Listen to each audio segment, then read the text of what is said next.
Whenever we talk about discipline, I notice people almost wince a little, like it's some mythical skill they've never quite mastered. Do you get that sense too? I do, and honestly, I think a lot of that comes from this expectation that discipline is just brute willpower. Gritting your teeth and powering through. That sounds exhausting, even before you start. Exactly. And it can make people feel like failures when they inevitably slip up. There's almost this guilt spiral built in. I've seen that play out with myself. The moment I miss a workout or skip a task, I feel like the whole project's blown.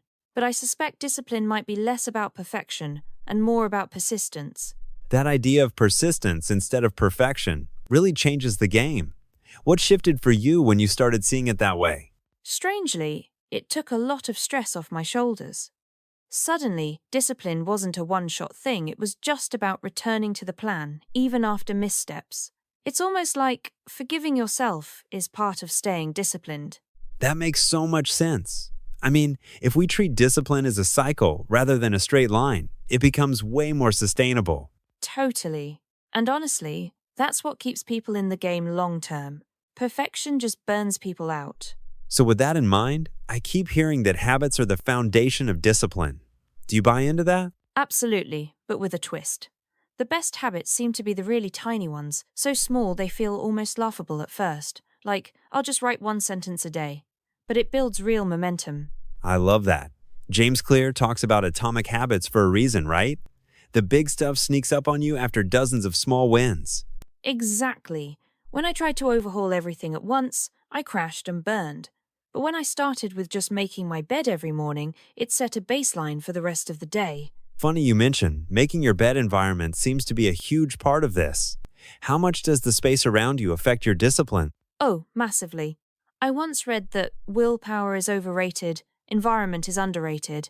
If my phone's on my desk, I'll check it. If healthy snacks are visible, I'll actually eat them. I think people underestimate these cues. I've totally noticed that too. I leave my running shoes by the door, and I'm way more likely to go for a run. It almost removes the decision-making entirely. That's it. Make the good choice the easiest one in the room. It's like hacking your own laziness. Let's get into motivation. Since it's always in the mix, people seem to wait around for motivation. But is that the right approach? It's risky business relying on motivation. It comes and goes, and if you're waiting for the stars to align, you might be waiting forever. Discipline is what gets you moving even when you'd rather not. Exactly. I've lost count of how many projects I abandoned because I lost the spark. But when I showed up out of habit, things actually got done. Same here. Even low energy days contribute, if you just show up. The results really add up over time. That brings us to goals. Sometimes people get stuck overcomplicating them. Where do you fall on goal setting for discipline? I'm a big fan of clarity over complexity. If I can't explain my goal in a single sentence, I probably won't stick with it. Something like, I want to run 3 times a week. Simple, measurable, not intimidating. I've noticed vague goals just evaporate. When I said I want to be healthier, nothing happened. But drink 2 liters of water a day actually stuck. Exactly, that's the power of specifics.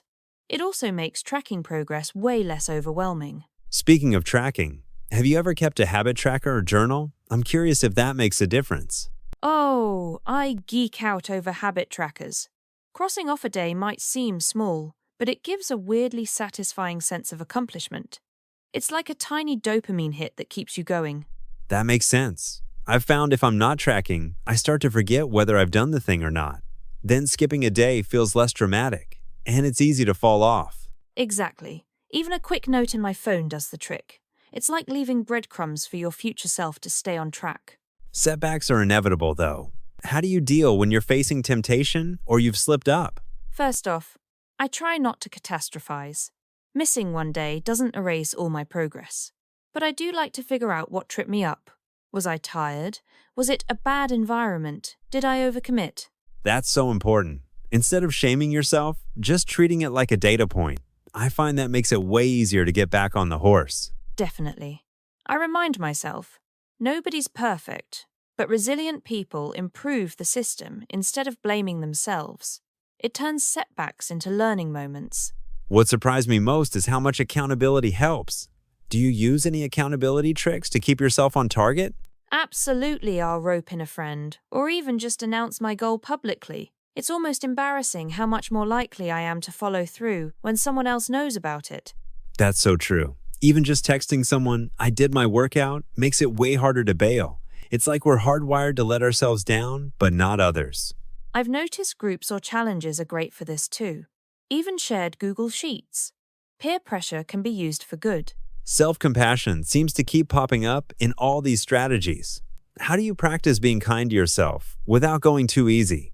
For me, it's about separating the slip from my identity. I messed up, but I'm not a mess up. I'll remind myself why I started, forgive the lapse, then get practical about what to tweak next time. That's powerful. I think there's a myth that being tough on yourself is motivating, but it mostly just makes you want to quit. Exactly. The most disciplined people aren't always the harshest. They're usually the best at bouncing back. After everything we've covered, I'm curious what's in your personal discipline toolkit these days. I've narrowed it down to a few things. Micro habits, a visible tracker, a supportive friend, and a willingness to forgive myself when things go sideways. That combo seems to work, at least for now. I love that.